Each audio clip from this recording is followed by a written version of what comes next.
नमस्कार मित्रमैत्रिणींनो, माझ्या यूट्यूब चॅनलमध्ये तुमचं स्वागत आहे. कमळ फुलाला इतकं महत्त्व का दिलं जातं, असा विचार तुम्ही कधी केलाय का? चला जाणून घेऊया. विष्णूच्या हातात कमळ, ब्रह्मदेवाचं वास्तव्य कमळात, भगवान दत्तात्रयांच्या हातात कमळ, देवी लक्ष्मीचा वाससुद्धा कमळात. कमळ हे देवी लक्ष्मीचं प्रतीक. कमळामध्ये पंचमुखी ब्रह्मदेवाचा जन्म झाला. विष्णूंना सर्वात जास्त प्रिय फूल म्हणजे कमळ. दररोज भगवान श्रीहरी विष्णू भगवान महादेवांना 1000 कमळे वाहून पूजा करत असे. रावण ही शंकरांना 10 कमळे वाहून पूजा करीत असे. बाणासूर राक्षस दररोज 1000 कमळ शंकरांना वाहत असे. कमळाचा आकार मोठा, पाकळ्या लहान मोठ्या, आकार लहान मोठा, रंगही विविध.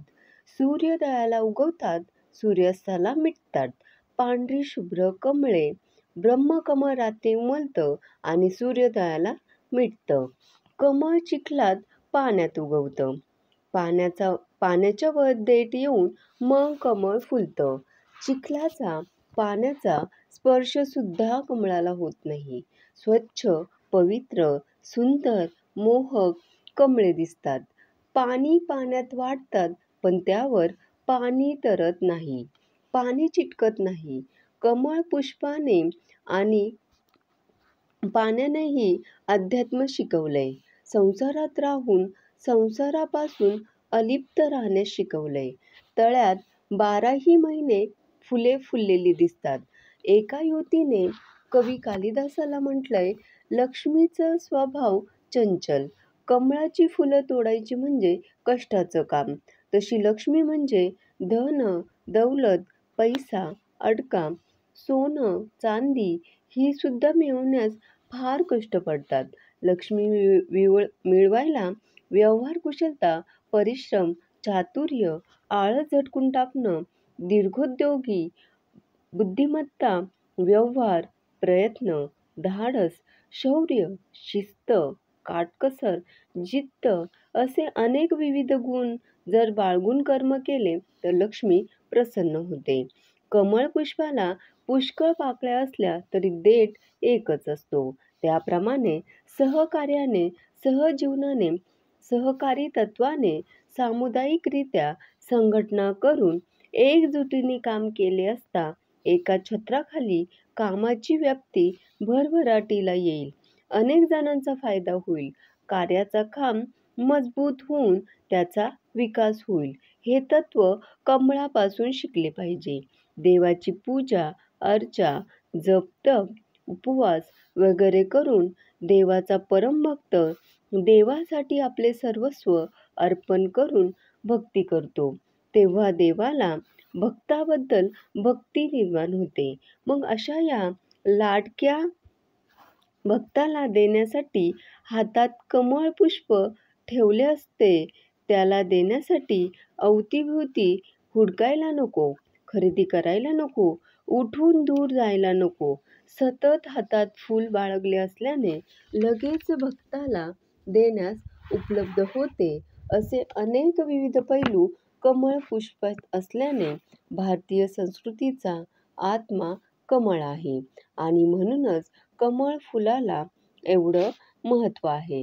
खरंच विचार करा, कमळ फुलाचं इतकं महत्त्व का? कमळ फूल म्हणजे फक्त एक पवित्र फूल नाही, तर ते आहे संघर्षातून उगवलेल्या यशाचं, शुद्धतेचं आणि आत्मभानाचं प्रतीक. चिखलात उगम घेऊनही स्वतःवर चिखल लागू न देता स्वच्छ राहणं, हेच तर कमळ शिकवतं. हे फूल आपल्याला शिकवतं, कोणत्याही परिस्थितीत आपण स्वतःची ओळख कशी साबूत ठेवावी. म्हणूनच ते लक्ष्मीच्या हातात शोभतं. कारण जिथे कमळ आहे तिथे समृद्धी, शांतता आणि दिव्यता नांदते. योगशास्त्रात सहस्रार चक्र म्हणजेच आपल्या डोक्यावरील अंतिम चक्र यालाही कमळाचं फूल म्हणतात. भगवद्गीतेतही श्रीकृष्ण म्हणता, कमळपत्रावर पाण्याचा थेंब जसा न थांबता पुढे सरकतो तसा संसारात राहूनही निस्पृह राहा. कमळ फूल हे आपल्याला जीवनाचे संदेश देतो. स्वतःवर चिखल लागला तरी शांत राहा. बाह्य परिस्थितीवर नव्हे तर अंतर्गत स्वभावावर विश्वास ठेव. सौंदर्य म्हणजेच सजावट नव्हे तर स्वच्छता, सत्व आणि आत्मभान. घरात कमळ फूल ठेवले तर त्याचे चमत्कारिक फायदे आपल्याला होऊ शकतात. घरात कमळाची प्रतिमा, फोटो किंवा कमळ ठेवल्यानं सकारात्मक ऊर्जा वाढते, मानसिक शांतता मिळते, आर्थिक स्थैर्य आणि देवी लक्ष्मीचं वास्तवही कायम घरात राहतं. वास्तुशास्त्रातही कमळाला शुभ मानलं जातं. विशेषतः घराच्या ईशान्य दिशेला ठेवलेलं कमळ आकर्षण निर्माण करतं. तर कमळ फूल हे फक्त एक पवित्र फूल नाही, तर ते एक शुद्ध विचार, दृढनिश्चय आणि स्वाभिमानाचं प्रतीक आहे.